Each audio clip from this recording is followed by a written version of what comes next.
Is Belarus a satellite of Russia? Well, you can call it a satellite. It's an independent country.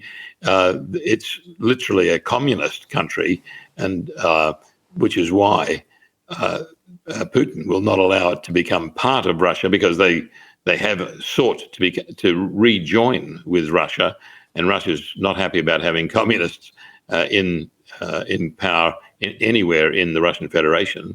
So it's a sovereign country. It's absolutely allied to Russia, largely for historical reasons. You would not classify Putin as a communist now, then? Oh, Putin is absolutely anti-communist, as was Yeltsin. They were members of the party, but these were part of a movement in the Soviet armed forces and intelligence services called Pamyat, which means memory. So the Pamyat movement was ultranationalist, and these were working to undermine the Communist Party of the Soviet Union and people such as Mikhail Gorbachev, for example. So they were absolutely committed to destroying the Communist Party. They were the best allies that West ever had. We were tracking the Pamyat people as much as we could from our offices in the US during the 1970s and 80s, particularly the 80s. So you've got that situation now where back in Belarus, you've got Prigozhin and Wagner Group. Prigozhin went to Russia yesterday and was given stockpiles of his weapons that were owned by his company, and they've been moved to Belarus. And you'd say, well, if Russia was really angry about Wagner, why would they do that?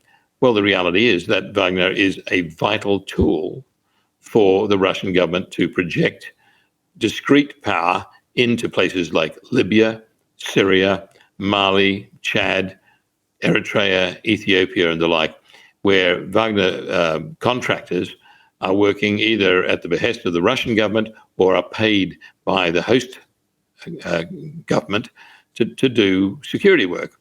So we're seeing this whole thing beaten up into a simplistically driven story in order to vilify Putin and to say that the Russian government's about to collapse. The reality is that Russia is getting stronger and stronger, and Ukraine is getting weaker and weaker, apart from the fact that it's totally dependent on the West, and particularly the Biden administration, to give it weapons.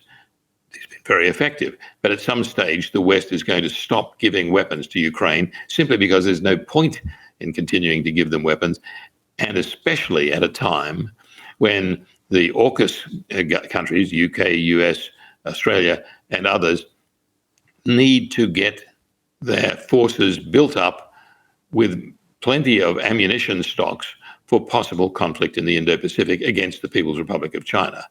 The West is absolutely ill-equipped at this stage to confront the People's Republic of China.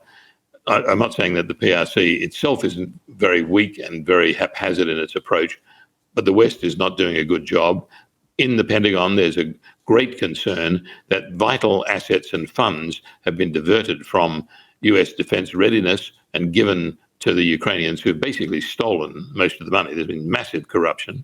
And of course, even going into this conflict, Ukraine was listed as the most corrupt country in the world.